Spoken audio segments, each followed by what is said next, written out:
Citizens of Black Rock City, what the fuck is up? Welcome back to Living by the F Word. Today I'm talking about, will Burning Man 2021 happen? Is Black Rock City going to be built? Well, I already know the answer. We still don't know. We do not know, but we do have some updates, so that is what I'll be discussing in this video. Art, tickets, and all the updates that CEO Marian Goodell just went over in their latest update video. So welcome. Let's do this. All right, so here's some general information, and let's dive into the art first since I love fine art. That's one of my F words here on my channel. Basically, what we do know is that as of April 23rd or 30th, that is when they hope to announce if Black Rock City will be built. And this decision is going to be solely based off of what is going to be best for the community, what's going to be best for Burning Man Project, the organization, and just the entire outcome with COVID going on, what will be best for the people attending if they were to build Black Rock City. So this has nothing to do with funding. She couldn't stress enough that art is not a problem, funding is not a problem. They received $1 million in donations for art. So even if artists are from out of the country and cannot attend this year, their art will be getting grants, and they're sending those emails out this week so that they know that their art can be built even if it can't be built at Black Rock City. And they'll get an opportunity to come in the following year if it doesn't happen this year, all that good stuff. So thanks to amazing philanthropy and a lot of amazing donors, they did raise $1 million. Typically, they contribute about $1.2 to $1.4 million for art. So this is great news that so many people were supporting during this really crazy, unprecedented time, because there were some rumors going on of like, how is this going to keep going? So much of Burning Man is based off of volunteering and donations and grants to build these big pieces, including the temple. So this was really awesome news to hear. It's kind of what she started out with, was saying like, art is not going to be a problem, and we're going to know for sure by the 23rd or 30th if Black Rock City will be built. Also, as far as art, she did mention the LAGI, which stands for Land Art Generator Initiative, which is a project that is happening at Fly Ranch. So for anyone that's unfamiliar, Fly Ranch is a property that was purchased by the Burning Man Project.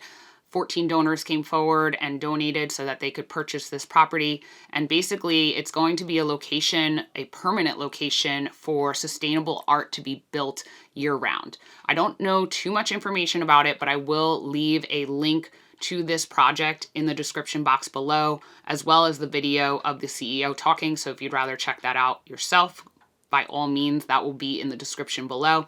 But yes, art is happening no matter what.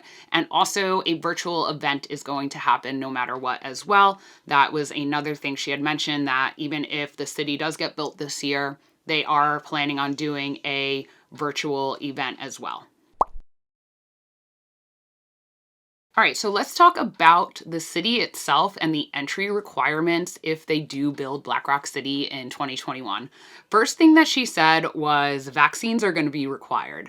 I was really surprised to hear that. She said that it's state mandated, which is super interesting because the Black Rock Desert, for anyone that doesn't know, is in the state of Nevada. Now, this announcement comes after Pasquale Rotella's announcement that EDC is going to happen in May.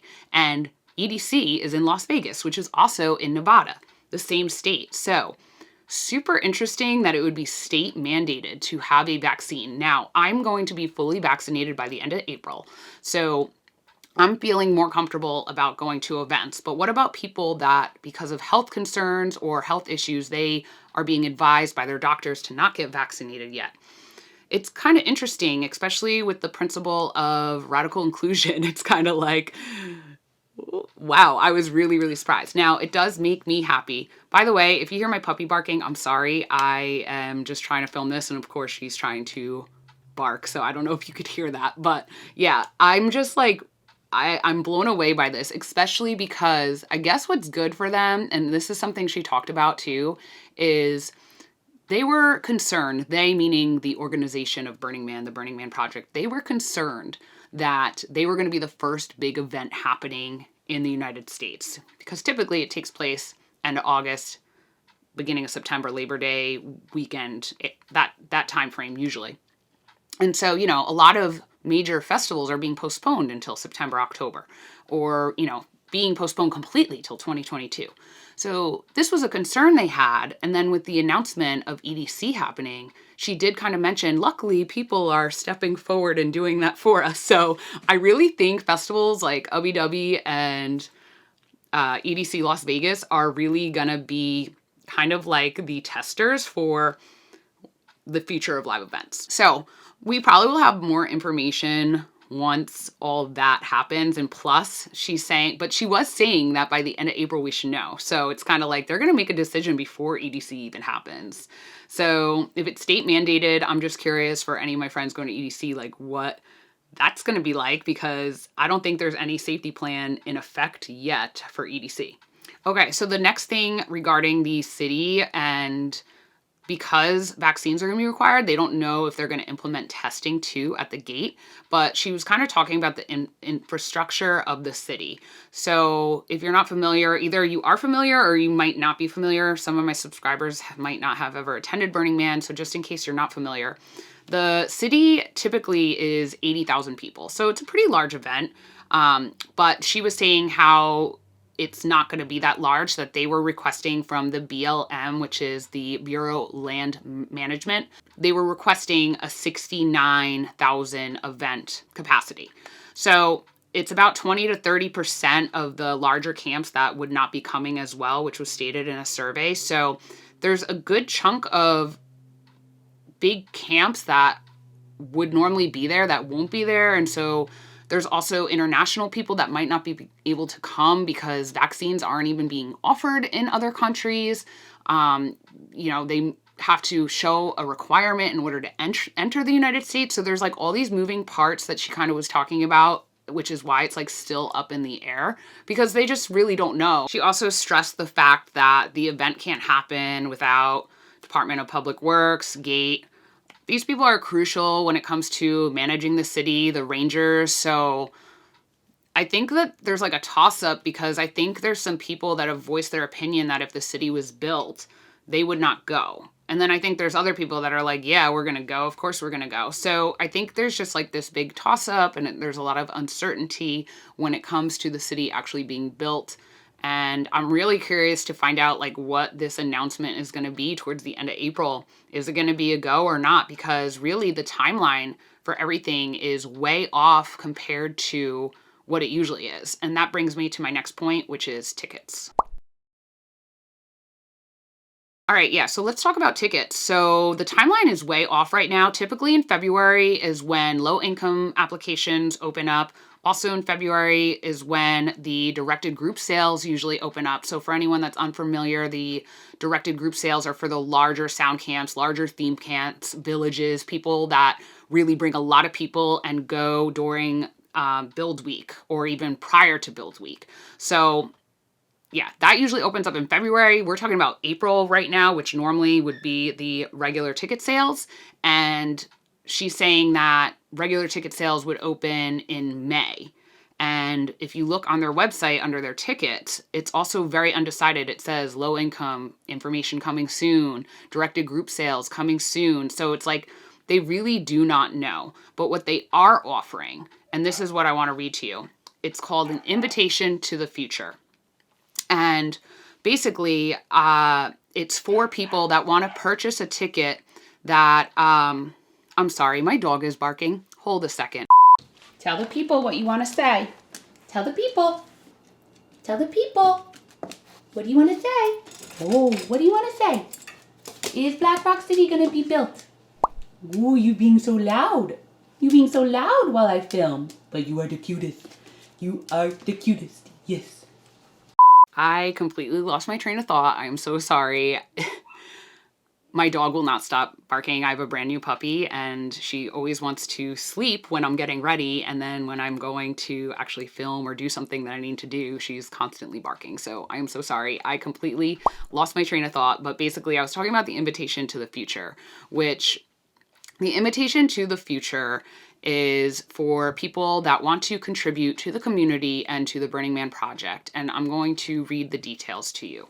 The invitation to the future opens on April 10th. It can be accessed through your burner profile, so set one up or update yours now. Up to 1,000 reservations will be available for $2,500 each, with the option to contribute more. Individuals be able to secure a maximum of 2 reservations. Each reservation will ensure the holder of future access to purchase 1 regular price ticket to each of the next 2 iterations of Black Rock City. So when they say the next 2 iterations, they have the option to choose 1 ticket that will either be for this year if 2021 Black Rock City is built, or 2022. So 2021 and or 2022, or if they push it to 2022, they'll have the option for 2022 and or 2023. It also states that a reservation cannot be redeemed to purchase 2 tickets to the same iteration of Black Rock City. These reservations are non-refundable and non-transferable. However, when reservations are redeemed to purchase tickets, those tickets will be fully transferable subject to the terms and conditions applicable to that event. Please check your tax advisor as the tax deductibility of any of the amount paid for a reservation. So basically, what this means is if you are financially stable and financially want to support the Burning Man project, you can pay $2,500 to secure a spot basically for one of the next 2 Burning Mans, whatever year that may be. So it's kind of a cool option if you have the money to do so and you want to support the project and support the city and the community. So they are offering that as of now. And then there was no mention as of when regular tickets are going to open up on an exact date, but she did say in May. So basically our timeline right now is end of April, early May. We should know more details. So, wrapping this up, I don't know if I'm going to be attending or not. I did mention in past videos if Black Rock City was built, I would be going. I will be fully vaccinated by the end of April, so I think that my decision really is going to kind of depend on where I'm at with my job, where I'm at as far as wanting to travel out there. A lot of people know Burning Man is a lot of work. It's a lot of work to get out there. It's a lot of work to build. It's a lot of work to participate. So in my head, I was kind of leaning towards going to Elements Lakewood, which is local to me. It's only like a 2.5-hour drive, and it's a camping music festival that is kind of intimate. I was kind of leaning to go towards that this year, but now I really don't know. It's like a toss-up. I'm going to have to talk to my camp. I'm going to have to see who's going. I'm going to have to see what type of safety precautions the org is putting in place. But I'm really interested to know what anyone else thinks about this. I thought the update was really interesting, especially the mandatory vaccination. Really was surprised to hear that. But I don't really know. I don't know what to say because I'm going to be fully vaccinated. So I just don't know what other people think if they are against getting vaccinated. I really don't know. So yeah, anyways, that's pretty much it for the updates of this video. Please subscribe if you haven't already, and I'll be back with some more updates once we know more. See you in the next video.